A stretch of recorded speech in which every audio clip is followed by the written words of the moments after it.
Amados hermanos, sean todos bienvenidos otra vez a la lectura de las Escrituras versículo a versículo. Porfa, abran su Biblia en Romanos, capítulo número 11. Romanos, capítulo número 11. ¿Ya están ahí? Bien, vamos a orar. Padre, muchas gracias por este tiempo y gracias por tu palabra, porque en ella hemos encontrado la sabiduría y el conocimiento que necesitamos para entender que tú nos amas de una manera incondicional. En el nombre de Jesús, danos sabiduría y danos entendimiento para entender lo que quisiste decirnos a través del apóstol Pablo. En el nombre de Jesús. Amén. Vamos a leer el versículo 1. Romanos capítulo 11, versículo 1. Digo pues, ¿ha desechado Dios a su pueblo? En ninguna manera, porque también yo soy israelita, de la descendencia de Abraham, de la tribu de Benjamín. Otra vez Pablo empieza con una pregunta. ¿Por qué empieza con una pregunta? Por todo lo que ya nos platicó en el capítulo 9 y capítulo 10.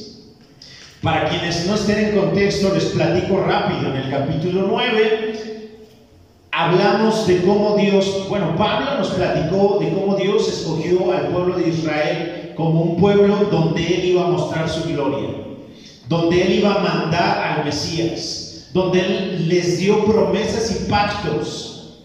Sin embargo, el pueblo de Israel no quiso reconocer a Jesús como su Señor y como su Salvador. Solo una pequeña parte reconoció en Jesús al Cristo. Acuérdense que Jesús vino a lo suyo y los suyos no le recibieron. Mas a todos los que le recibieron, a los que creyeron en su nombre, les dio la potestad de ser hechos hijos de Dios. Eso significa que no todos los israelitas, los judíos, fueron hechos hijos de Dios. Esto da la pauta para que Pablo haga la pregunta: ¿Dios ha desechado a su pueblo? ¿Dios ha desechado a Israel dado que ellos no quisieron reconocer a Jesús? No, Dios no ha desechado a Israel. Dios no ha desechado a los judíos, porque los judíos siguen siendo su pueblo. ¿Sale? Entonces Pablo dice: no, claro que no, Dios no ha desechado a su pueblo y les voy a demostrar por qué Dios no ha desechado a su pueblo. Mírenme a mí, dice Pablo. Yo soy israelita, yo soy judío, de la descendencia de Abraham, de la tribu de Benjamín. Es decir, yo tengo la sangre de los patriarcas, yo tengo la sangre de Abraham, yo soy de la tribu de Benjamín. Eso nos da la certeza de que Dios no ha desechado a Israel. ¿Sí se acuerdan que al principio le dije que cuando habláramos de Israel no piense en cosas espirituales ni nada, piense en el pueblo de Israel, piense en los judíos? ¿Sale?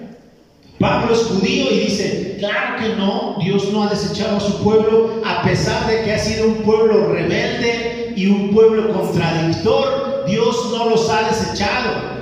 ¿Por qué? Dios es fiel a sus promesas y a sus pactos, y Dios siempre amó a su pueblo. Mis amados hermanos, nosotros hemos sido de muchas maneras igual que el pueblo de Israel: rebeldes y contradictores. Es decir, Dios nos dice que hagamos una cosa y hacemos otra, y aún así Dios no nos ha desechado. Dios nos sigue amando, ¿vale? Pero bueno, aquí Pablo está hablando específicamente del pueblo de Israel, de los judíos. Versículo número 2: no ha desechado Dios a su pueblo, al cual desde antes conoció. Y ahí va otro ejemplo. ¿O no saben qué dice de Elías la Escritura? ¿Cómo invoca a Dios contra Israel diciendo: Señor, a tus profetas han dado muerte y tus altares han derribado y solo yo he quedado y procuran matarme. ¿Se acuerdan de Elías? ¿Sí conocen más o menos la historia de Elías, del profeta Elías? ¿No? Se la voy a platicar rápido para que vean que no soy mala onda. Y por ahí léala si gusta, Primera de Reyes, capítulo 17, 18, 19, por ahí aparece el profeta Elías. Pero de esto que está hablando Pablo, miren, el profeta Elías se sentía solo, muy solo en el pueblo de Israel. Estamos hablando de Israel. Y él sentía que ya no había más profetas, Rafita. Él sentía que él era el único profeta del Dios Altísimo y que los demás profetas que existían eran profetas de Baal. En aquel tiempo reinaba un rey en Israel. Es que tengo que platicarle muchas cosas porque si no es complicado. El reino de Israel en aquel tiempo estaba dividido en dos partes: el reino del norte y el reino del sur. Esta división no existía cuando David era rey, ni cuando Salomón era rey. Pero cuando Salomón muere, se crea una división en Israel y empezamos a ver en la Biblia cómo nos empiezan a describir el rey que reinó en Israel y el rey que reinó en Judá. No sé si más o menos ustedes han leído el Antiguo Testamento, pero bueno, ¿por qué la Biblia habla de eso? Porque Israel estaba dividido en dos partes: el reino del norte y el reino del sur. ¿Vale? El reino del norte estaba conformado por 10 de las tribus de Israel, y el reino del sur por 2 nada más, por Judá y por la tribu de Benjamín. Entonces miren, en el reino del norte reinaba Acab. El reino del norte se caracterizó porque estos cuates hacían lo malo delante de Jehová todo el tiempo. Todo el tiempo. Entonces Dios envía al profeta Elías con el rey Acab, el cual tenía una esposa que seguro les suena el nombre. Su esposa se llamaba Jezabel, una mujer malvada, muy mala, la verdad. Entonces Elías le pide a Acab que reúna a todo el pueblo de Israel, a todo el reino del norte, y el rey le hace caso. Dice: ok, vamos a reunirlos porque vamos a saber ahorita quién es Dios. Cuando por fin el rey Acab reúne al pueblo de Israel, Elías les habla muy fuerte a todo el pueblo de Israel y les pregunta: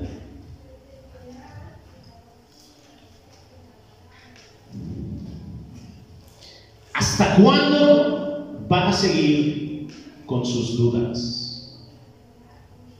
¿Hasta cuándo se van a decidir por un Dios o por el otro? Si ustedes creen que Jehová es Dios, síganlo. Y si creen que Baal es Dios, adelante, síganlo. Les habló muy fuerte el profeta Elías. Pero no solo se quedó en palabras lo que les dijo.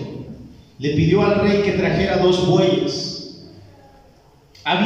En ese lugar había reunidos 450 profetas de Baal y un profeta del Dios Altísimo.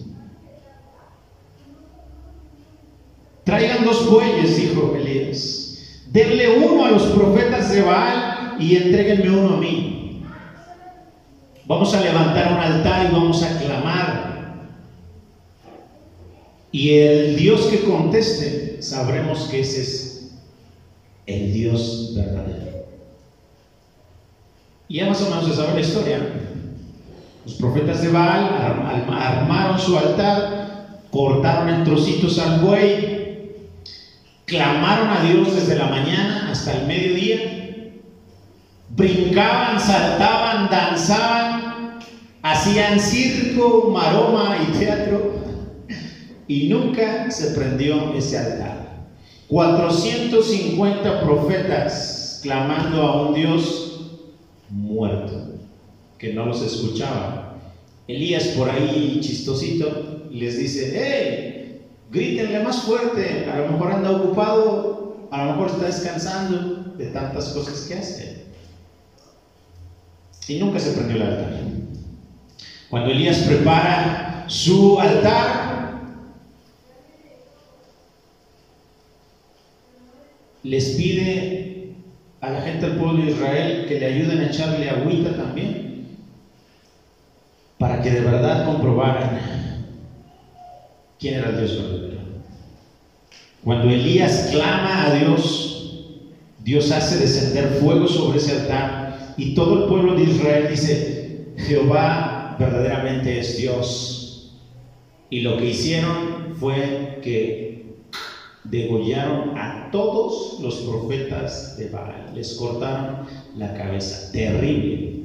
Pero en ese tiempo así eran las sentencias. Jezabel se entera de que Elías había hecho eso, y casi Jezabel dice: juro por mi madre que si mañana a esta hora Elías sigue vivo,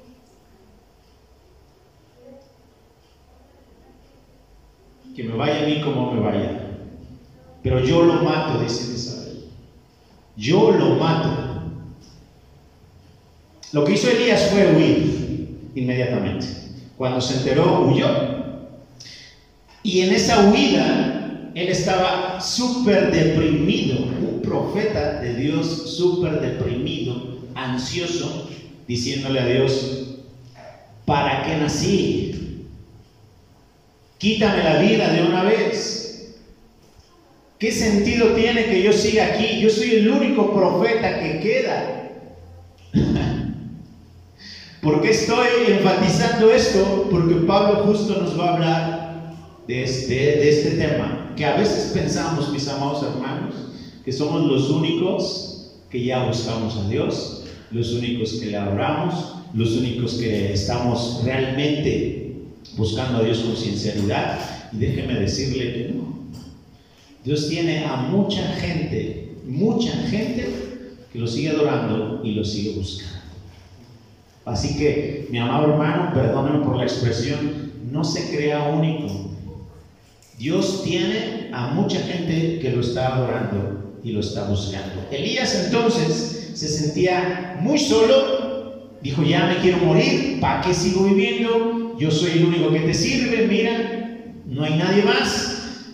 Versículo número 4. ¿Y qué le dijo Dios después de que Elías se puso así? Después de que Elías le dijo en el versículo 3: oye, a tus profetas ya los mataron y tus altares los derribaron, y solo yo, Elías, he quedado y me siguen, me están persiguiendo, procuran matarme. Versículo 4. Pero, ¿qué le dice la divina respuesta? Es decir, ¿qué le contestó Dios a Elías después de que se puso de chillón diciendo que él era el único? Miren lo que Dios le dice: me he reservado, ¿cuántos? 7,000 hombres que no han doblado la rodilla delante de Baal. Y él sintiéndose solito: ya soy el único que queda, Señor. No, yo, dice el Señor, me he reservado 7,000 que no han doblado su rodilla delante de Baal. Versículo 5. Así también, aún en este tiempo, ha quedado un remanente escogido por gracia. Entonces, Pablo conecta su primer pregunta de: ¿ha desechado Dios entonces a su pueblo Israel? No. ¿Cómo se los compruebo? Conmigo primero. Yo soy israelita, el Señor me salvó. Y miren, ¿se acuerdan de Elías? Elías también pensó que era solo, pero no. Dios había reservado 7,000 gentes que no habían doblado su rodilla delante de Baal. Entonces Pablo dice: también hoy es así. Aun cuando Israel negó que Jesús era el Mesías, aún con eso, Dios reservó dentro del mismo pueblo una pequeña porción, es decir, un remanente, dicen las Escrituras. Un remanente es una pequeña porción que reconocieron al Señor Jesús. En el libro de los Hechos, acuérdense cuando, por ejemplo, Pablo da su primer discurso, se convirtieron varios miles del judaísmo al cristianismo. Entonces, Dios definitivamente tiene ya un pueblo escogido, según el versículo 5 que acabamos de leer, tiene ya un pueblo escogido por gracia. Acuérdense que gracia es un regalo inmerecido. La verdad es que no lo merecemos. ¿Quién de aquí merece que Jesús haya muerto por usted? La verdad, nadie, seguros, ni yo. La verdad es que no. O sea, nuestra vida nos la hemos pasado viviéndola para satisfacer nuestros propios deseos y nos hemos olvidado completamente de Dios. Sin embargo, Dios no se olvidó de nosotros. Y Él dijo, tengo que hacer algo para que ellos puedan acercarse a mí. Y ese algo fue enviar a su Hijo. ¿Vale? Entonces, Dios tiene reservado un remanente escogido por gracia. Y luego mire el versículo 6. Y si por gracia, ¿qué creen? ¿Qué dice? Ya no es por obras. Y si por gracia ya no es por obras. No hay forma de que usted una esas dos cosas, ¿eh? No hay forma de que usted diga,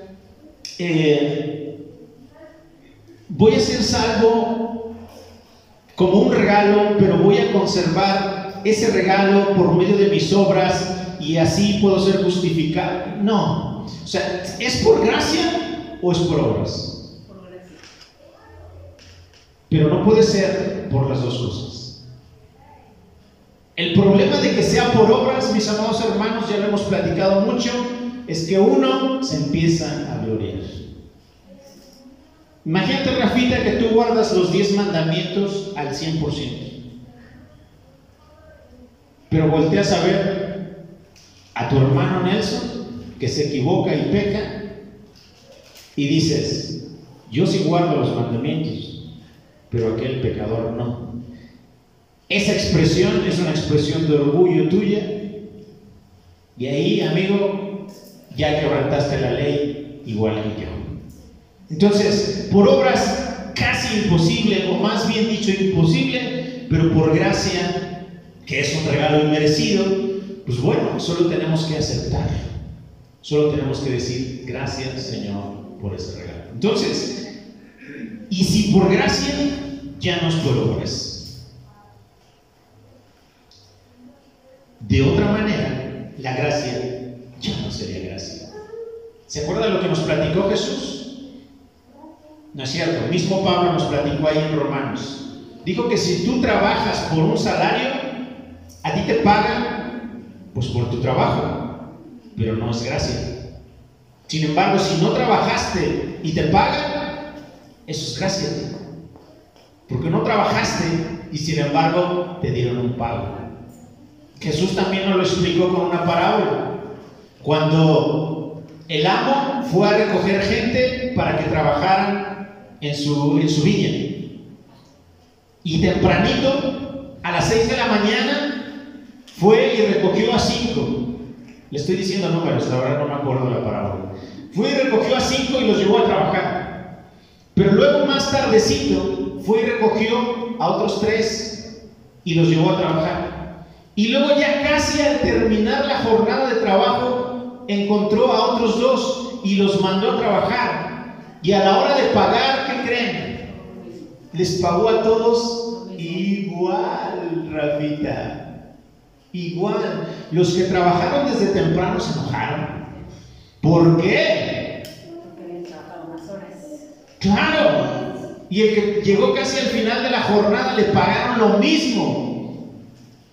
El que trabajó al final de la jornada, súper agradecido. Gracias. Nosotros somos los que llegamos al final de la jornada, mis hermanos. Nosotros. Los que llegaron tempranito son los judíos. Nosotros los gentiles, los que no somos judíos, los que somos mexicanos, Rafita, somos los que llegamos al final de la jornada y Dios nos está pagando igual de bien que a aquellos. Amén. Entonces es gracia, no es obras, es gracia. Versículo 7, ¿no?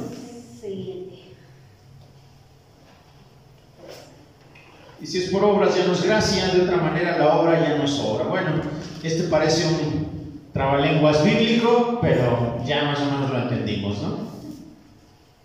Versículo 7, ¿qué pues? Entonces, ¿qué? Lo que buscaba Israel no lo ha alcanzado, pero los escogidos sí lo han alcanzado y los demás fueron endurecidos. ¿Se acuerda que andaba buscando el pueblo de Israel? Lo vimos en el capítulo 9, versículo 30, se lo voy a leer rápido, estamos ahí en Romanos también. ¿Qué pues diremos? Que los gentiles que no iban tras la justicia han alcanzado la justicia, es decir, la justicia que es por fe. Versículo 31, más Israel que iba tras una ley de justicia no la alcanzó. Entonces, Israel iba tras una ley de justicia y no la alcanzó. ¿Por qué? Porque la quería alcanzar por sus obras.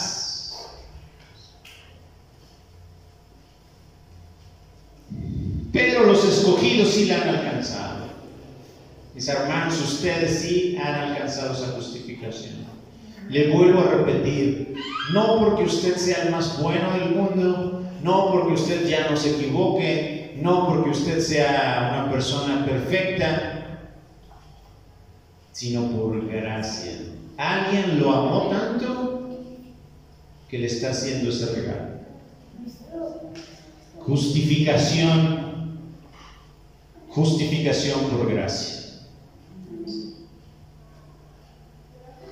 Termina el versículo diciendo que el versículo 7 termina diciendo que los escogidos sí lo han alcanzado, que la justificación, pero los demás fueron endurecidos.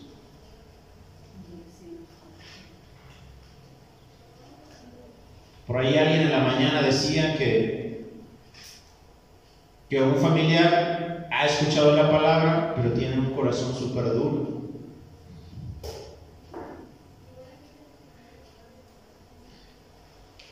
Aquí en mis dedos, si usted tocara, está duro. Está duro porque esa cosa, la guitarra, ha hecho que esto se endurezca, ¿sí? Que esto se haya endurecido.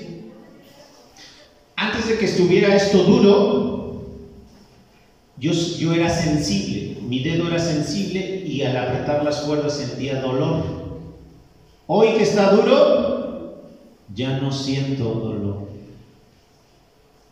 Los corazones endurecidos no sienten nada. Ustedes que ya fueron alcanzados, mis amados hermanos, siguen siendo sensibles a su voz, a su voluntad, pero quien tiene endurecido el corazón, ni por aquí le pasa que Dios lo sigue buscando. Qué duro. Obviamente nosotros debemos seguir haciendo nuestro trabajo, porque ni usted ni yo ablandamos corazones. Es Él. Entonces, como nos dijo Pablo en el capítulo anterior, nuestra chamba es anunciar el Evangelio. ¿Cómo creerán? De quien no han oído. ¿Y cómo van a oír si nadie les predica? ¿No? Tenemos trabajo. Entonces, nosotros alcanzamos la justificación, pero los demás fueron endurecidos. Como está escrito, Dios les dio espíritu de estupor, ojos que no ven, ojos con que no vean y oídos con que no oigan hasta el día de hoy. ¿Sabe usted qué es estupor? ¿Chío? Es un estado de que no está en alerta. No está desmayado, el estupor es en el proceso en que no llega al desmayo, pero tampoco está en sus 5 sentidos. Ok, vale, muy bien. Un estado, dice Chío, en el que no estás alerta, en el que estás como que entre entre que te desmayas y no te desmayas. No estás consciente al 100%. El estupor justo es eso, un estado de inconsciencia parcial. Y una de sus características es que tu mente no está al 100%. Estás pasmado, no reaccionas ante algo.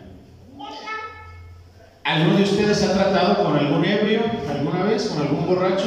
Borracho, no tomado. El tomado todavía está medio consciente, ¿no?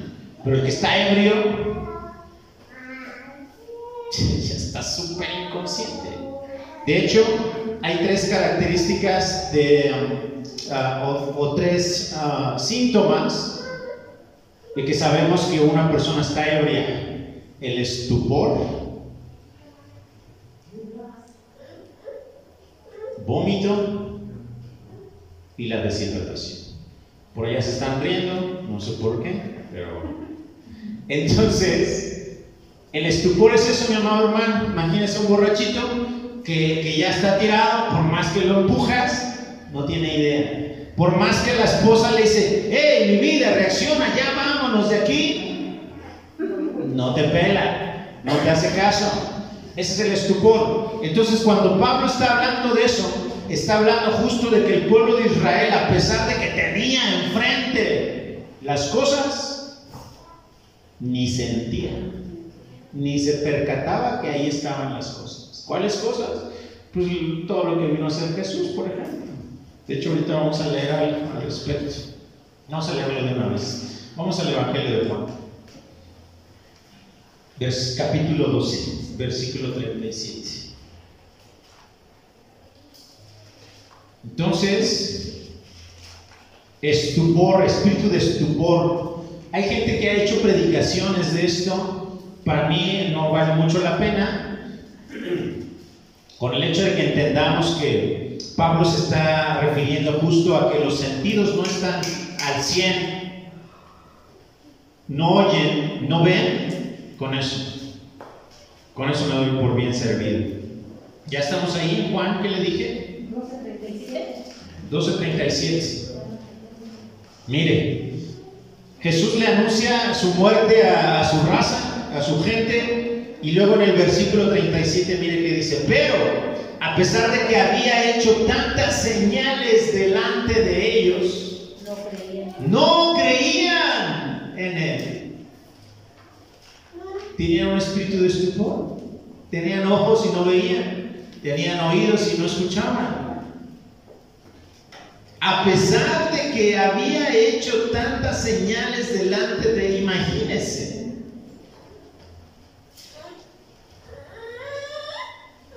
Lázaro, levántate, ¿no? Y sale ahí. Los judíos viendo viendo eso, y en vez de glorificar a Dios por esa obra tan impresionante, volteaban y entre ellos murmuraban diciendo: yo creo que este tiene al diablo adentro. ¿Cómo puede hacer esas cosas? Entonces nunca entendieron ni lograron ver las cosas, ni creyeron en él, a pesar de las señales que hacía delante de ellos. Versículo 38. ¿Para qué? Para que se cumpliera la palabra del profeta Isaías, que dijo: Señor, ¿quién ha creído nuestro anuncio y a quién se ha revelado el brazo del Señor? Por esto no podían creer, porque también, dijo Isaías, cegó los ojos de ellos y endureció su corazón, para que no vean con los ojos y entiendan con el corazón y se conviertan y yo los sane. Isaías dijo esto cuando vio su gloria y habló acerca de él. Versículo 42.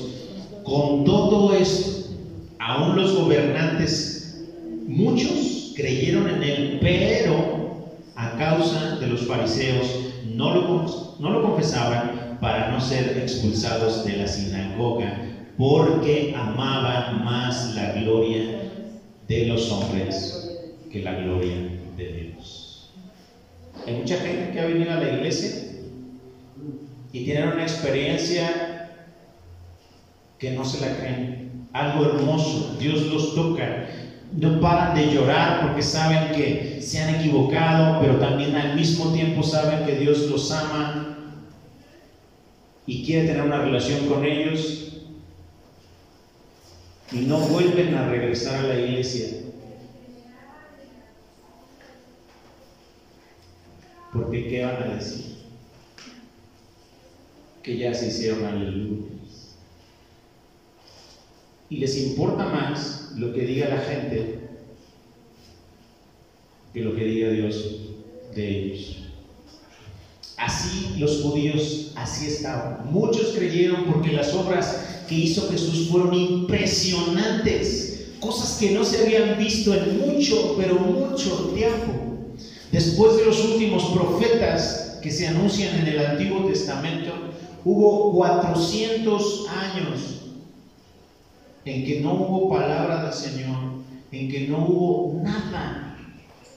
Y viene Jesús y empieza una revolución en el sentido de que Dios otra vez empezó a mostrarse y a manifestar obras muy poderosas, y aún así el pueblo de Israel no y no y no. Unos cuantos, claro que sí, creyeron en Él, pero la mayoría no quiso y no quiso. La respuesta de por qué no quisieron está aquí.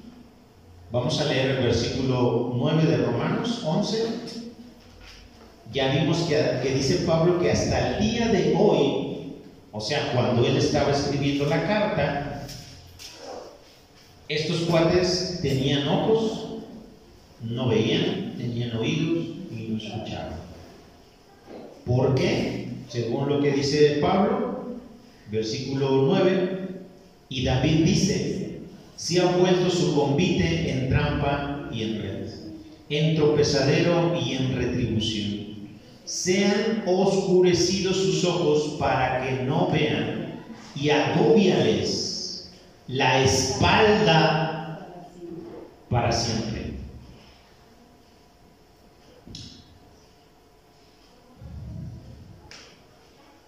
Hasta ahí vamos a dejar la lectura de hoy. Pero quiero que se lleve eso en su corazón, lo que acabamos de platicar. Dios lo tiene a usted apartado desde antes de la fundación del mundo, desde antes de que fuera concebido por su mamá. Dios ya lo tenía en su mente. Dios ya los tenía a cada uno de ustedes en su mente y en su corazón. Y sabía Dios que un día Rafita me iba a hablar por teléfono y que iba a llegar a este lugar. Y también sabía que un día iba a llegar con su familia completa. Nada está fuera del control de Dios, absolutamente nada. Ni la pandemia, ni nada, nada. Cuando el hombre pecó en el Edén, no crea que Dios dijo: ya pecaron, voy a sacar mi plan B. No, Dios sabía que iban a pecar. Desde antes de que creara el hombre, Jesús ya estaba listo para venir aquí a la tierra, a morir por cada uno de nosotros. Dios no tiene planes B. Dios no necesita planes B. Él siempre tiene un solo plan. Y parte de ese plan, mis amados hermanos, es que hoy estamos aquí, en este lugar. Dios hace citas divinas con nosotros. A lo mejor usted dice: yo ni quería venir hoy, pero ya está aquí. Y a lo mejor Dios ya sembró algo en su corazón. El Espíritu Santo a lo mejor ya sembró algo en su mente y en su corazón, que usted a lo mejor ni se ha dado cuenta. Porque Dios trabaja a través de escuchar su palabra. La fe viene por oír la palabra. Entonces, mis amados hermanos, dentro de un todo, dentro de un planeta que es tan enorme como este, que tiene millones y millones de habitantes, Dios escogió a un remanente, a una pequeña porción de esa gente para ser sus hijos. Y usted es parte de esa pequeña porción. Amén, amén. Cada uno de ustedes es parte de esa pequeña porción. Vamos a ponernos de pie, vamos a orar.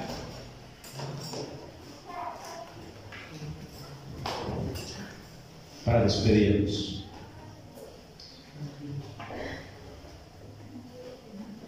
Entonces, les pregunto yo ahora a ustedes, ¿Dios desechó a los judíos por no haber reconocido a Jesús como su Salvador? No. Dios ha creado ahora un solo pueblo que no es un pueblo de sangre, digámoslo así, porque nosotros no somos descendientes de Abraham, Rafita. ¿Quién sabe quién sea nuestro descendiente? Bueno, nuestros antecesores. Pero nosotros por sangre no somos descendientes de Abraham. Por fe sí, Él es nuestro Padre, pero por sangre no. Entonces Dios no ha desechado a Israel, pero ha creado un pueblo que es escogido por gracia. Y ese pueblo es de toda lengua, de toda tribu y de toda nación. ¿Vale? Ya no es solamente los israelitas o los judíos. Ahora incluye a todas las naciones, incluidos nosotros. Vamos a orar. Padre, muchas gracias por este tiempo. Gracias por lo que nos enseñas, porque la salvación ciertamente viene de los judíos. Eso ya lo aprendimos y nos quedó claro. Y también nos quedó claro que tú escogiste a un pueblo que no era pueblo para darle celos a los judíos. Y ese pueblo que no era pueblo somos nosotros. Nos has amado, nos has atraído a ti, nos has escogido, nos has llamado. Gracias por eso. Abre nuestro corazón y abre nuestro entendimiento para que esto no sean solo palabras y no sea solo conocimiento, sino que esto nos lleve a tu presencia a decirte muchas gracias, porque sin merecerlo me consideraste para ser parte de este nuevo pueblo escogido por gracia. En el nombre de Jesús. Amén y amén.